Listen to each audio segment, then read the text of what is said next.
guys! My name is Sharla Salsabila Fanani. You can call me Miss Sharla. On this video, I will tell you about simple present tense. So what is the simple present tense? Simple present tense is the tenses that the function is to talking something in general or to describing daily activities. Jadi, simple present tense merupakan tenses yang digunakan untuk membicarakan hal-hal umum seperti daily activity, routinity, dan juga habit atau kebiasaan. Nah, hal ini itu dimulainya itu dari dulu, terus berlanjut hingga sekarang, dan akan terus berlanjut di masa yang akan mendatang. The characteristics of simple present tense itself are unique and timeless. Jadi, karakteristik dari simple present tense sendiri adalah unik dan juga tak lekang oleh waktu. Unik di sini dalam artian sudah menjadi ketetapannya dari dulu dan berlanjut hingga sekarang. For example, like the sun rises from the east. Matahari terbit dari timur. Nah, matahari itu kan udah ketetapannya dari sana kan? Sudah dari sananya matahari itu terbit ya dari timur dan akan berlanjut, akan terus seperti itu hingga keesokan harinya, hingga ke waktu-waktu yang akan mendatang. Simple present tense can be categorized by the verbs. Jadi, simple present tense itu bisa dikategorikan dengan verb yang digunakannya. There is two verbs. The first is action verb and the second is state verb. Keep it on your mind. The verb is not always about an action. The first category of simple present tense is verbal simple present tense. This category used action verb. Action verb divided into two. The first is physical action and the second is mental action. Jadi kata kerja tindakan ini dibagi menjadi dua, yaitu yang pertama tindakan fisik meliputi gerak tubuh atau body movement such as jump, walk, run, eat, while the mental action atau kata kerja mental ini, tindakan mental ini berupa proses kognitif atau yang berkaitan dengan otak such as think, consider, learn, study, remember, seperti itu. First pattern is positive declarative statement. Subject plus verb base or verb s or verb es plus object plus adverbial. Jadi pola yang pertama itu merupakan pola positif. Rumusnya subject ditambah kata kerja ditambah objek dan ditambah kata keterangan. So verb base is used when the subject is plural. Jadi, verb base itu digunakan ketika subjeknya itu jamak, seperti they, we, you. Tetapi, khusus subjek I itu juga menggunakan verb base. So, verb s used when the subject is singular or third person pronouns. Jadi, verb s itu digunakan ketika subjeknya itu singular atau menggunakan kata ganti orang ketiga seperti he, she, it. Adverbial divided into three. Kata keterangan dibagi menjadi tiga, yaitu yang pertama kata keterangan tempat, kata keterangan waktu, dan juga kata keterangan manner atau tindakan. The example of this pattern is Luffy plays football at the yard. Luffy ini sebagai subjeknya. Plays itu sebagai verb s karena si Luffy ini pronouns-nya adalah he atau dia laki-laki. Football is the object and at the yard is the adverbial of place atau kata keterangan tempatnya. Another example is I buy carrot at the market. I itu subjeknya. Buy itu verb base karena dia itu subjeknya itu I, jadi verbnya itu verb base. Terus carrot adalah objek, dan at the market itu adalah adverbial of the place, kata keterangan tempat. The next pattern is the negative sentence.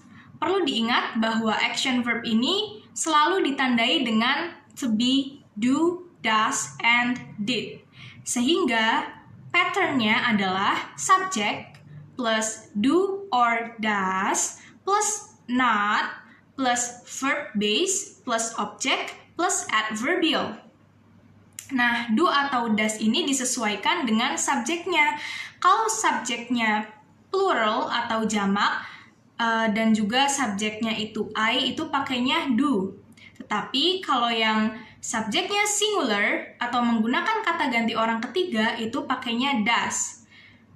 Verbnya itu verb base karena kata kerja setiap bertemu dengan do atau does itu kembali ke kata kerja semula, ke pola aslinya. Contoh dari kalimatnya adalah Luffy does not play football at the yard. Luffy is subject, and then does, and not.